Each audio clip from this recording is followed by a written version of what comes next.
Hello, j'espère que vous allez bien. Alors, aujourd'hui, nous allons parler des actualisations dans Power BI Service. Power BI Service Pro offre la possibilité d'actualiser manuellement ou de manière automatique votre modèle de données. Vous savez déjà que lorsqu'on publie un rapport Power BI, deux types d'éléments se créent dans Power BI Service Pro. Le rapport lui-même et le modèle sémantique derrière qui a permis de construire le rapport. Et pour pouvoir mettre à jour vos données, nous allons le faire sur le modèle sémantique. Alors, il y a deux manières de le faire. Soit vous le faites manuellement ou bien de manière automatique, comme je disais en début de vidéo. Pour le faire manuellement, nous allons cliquer sur le petit bouton ici, actualiser maintenant. Je suis bel et bien sur le modèle sémantique et nous allons cliquer sur le bouton actualiser maintenant. Ici, nous voyons qu'il a commencé à s'actualiser. Nous allons attendre un peu.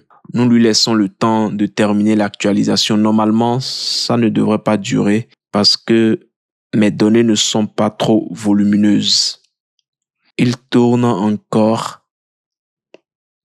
Dans moins d'une minute, ça devrait terminer. Voilà, c'est terminé. Quand j'agrandis un peu la colonne, nous voyons ici que la dernière actualisation a été faite à 18h58, 53 secondes. Maintenant, nous allons planifier une actualisation automatique sur le modèle sémantique. Et vous verrez qu'à la fin, il nous indiquera ici la prochaine actualisation. Alors, pour le faire, nous allons cliquer sur les trois petits points et nous verrons paramètres.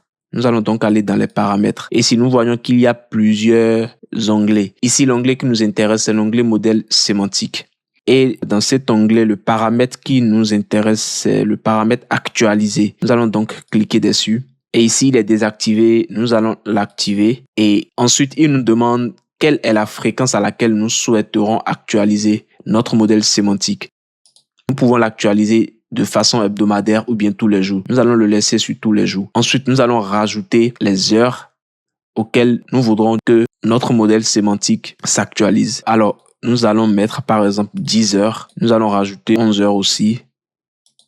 Et nous allons appliquer nos modifications. Alors, une fois que c'est fait, nous allons repartir sur notre rapport dans notre espace de travail. Alors ici, comme vous pouvez le voir, tout à l'heure, il n'indiquait pas de prochaine actualisation. Mais là, comme j'ai planifié l'actualisation automatique, ici, il m'indique que la prochaine actualisation sera pour demain à 11 heures. Donc, demain, mon rapport, il va se mettre à jour à 11 heures, ou du moins, mon modèle sémantique va se mettre à jour à 11 heures. J'espère que vous avez compris et surtout, faites vraiment attention. La planification de l'actualisation se fait sur le modèle sémantique. Si vous avez des questions, n'hésitez pas à les poser en commentaire. Je prendrai plaisir à y répondre. Aussi, n'oubliez pas de vous abonner, de liker la vidéo et de la partager autour de vous. Et on se retrouve très bientôt. À plus. Merci.